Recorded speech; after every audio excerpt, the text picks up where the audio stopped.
Hello everyone, it's Carter from Pimp Chimps here. Today I'm going to be doing a prison architect tutorial with some tips and tricks that I learned from playing this game. Enjoy. Alright, so for our first tip, we have always remember to get your grants. As you can see here, if you go to reports, then grants, you can see these grants. These are very important because you only start with $30,000.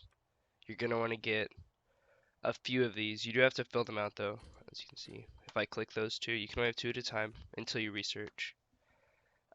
Once I build all of these, it'll go in, I can get a new one. But it gives me $10,000 to start off with, and then 10,000 more dollars once I finish it. It's very important when you're starting out your game to get these. Next, we're going to be talking about your prisoner intake. As you can see up here, it says prisoner intake, all available. It'll give me $3,600 once the prisoners arrive in my prison. It says 8 prisoners arriving at 8 a.m. in 21 hours. The clock's over here. 6 normal, 2 minimum.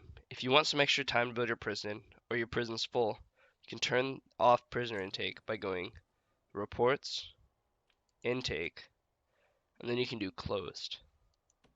Alternatively, you can just turn this down to 0. And then if you okay, let's say you only want a minimum security prisoners because you don't think your prison can hold anything better. You can crank this up to full. Then when you put fill capacity, oh, when you put all available, only the minimum security will come. Same for maximum, and whatever you want.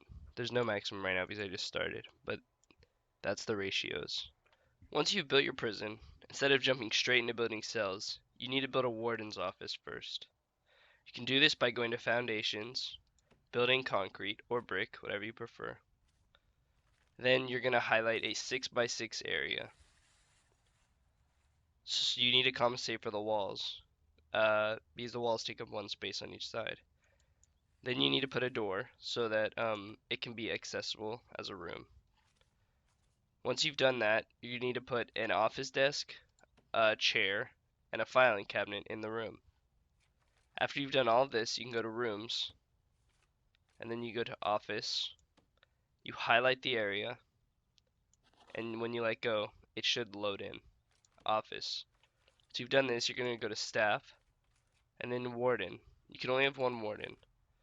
You spawn him in, it doesn't matter where you spawn him in. And then it will be labeled warden's office. This is where your warden will stay most of the time. The reason you want to get your warden first is so you can immediately go into bureaucracy, which is where you research. I would suggest researching psychology first, because that tells you your prisoner's needs and wants and can help you have a happy prison at the beginning of the game. So I built this prison really fast to show you this next tip. All I'm trying to show you in this prison, which is very poorly built, is to always make your canteen and your kitchen in adjacent rooms. This is because the cooks have to move to the canteen and back, and it's much more efficient to have them touching each other instead of your cooks having to run all the way around your prison or something like that. It's so they can get the food out and make your prisoners more happy, because if your prisoners don't eat, then they will start riots and stuff like that, and you don't want that in your prison. This next tip is going to be about the cell size of your prison cells.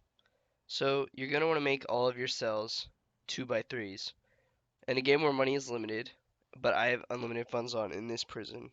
But in a game where money is limited, you always want to have the most efficiency in every part of your prison. So you're gonna want to make your cells 2x3. If you make them any bigger, it'll generate extra happiness from your prisoners. But on your first prison, this is completely unnecessary. There's no point in it. Just build it 2x3 for now, and your prisoners won't like you very much. But who cares? They're in prison. Our next tip is basically just how you generate a little bit of extra money. Um, my way I generate extra money, instead of sending my prisoners out chopping down trees and stuff, I use workshop. So how you're gonna do this is, once you have all of your prisoners, this is my maximum security prison, so there's only maximum security here.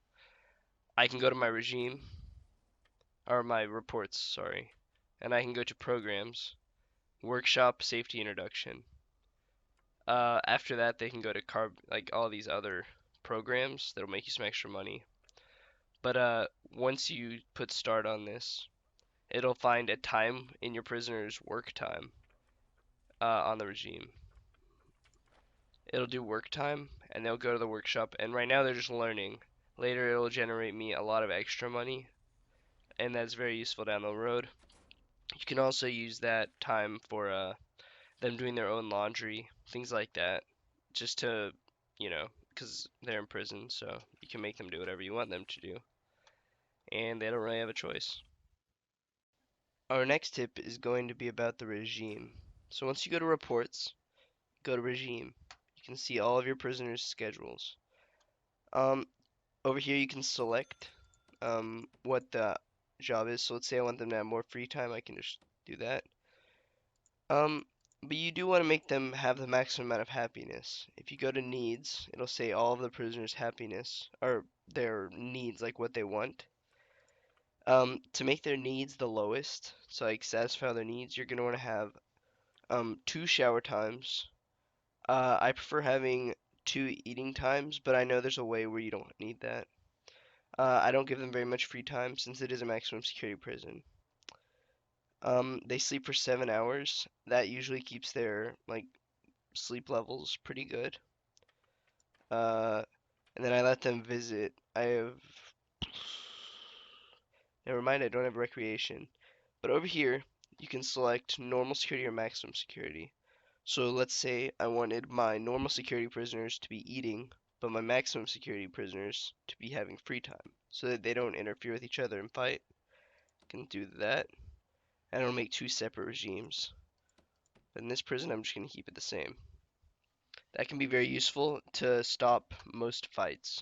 The next tip is going to be about how to maximize the amount of electricity, or how much you spend on utilities. So what I've done in my prison is I put up a bunch of capacitors. These are very useful for making your power stations more powered right here than one with less of them, where it's like this. And when you get bigger prisons, you need a lot more power. Instead of spending $5,000 to build new power stations every single time, it's much easier just to put capacitors. Another thing, this is about the water this time. So, water pumps, you're gonna need to have a large pipe. This is because the small pipes can only go, I believe, 32 spaces. So you need the large pipes. But be careful because the prisoners can escape through these pipes. So you need to be careful if you put them through cells. Just make the large pipes go down a hallway of some kind, and then you can send the small pipes into their cells for their toilets and stuff like that.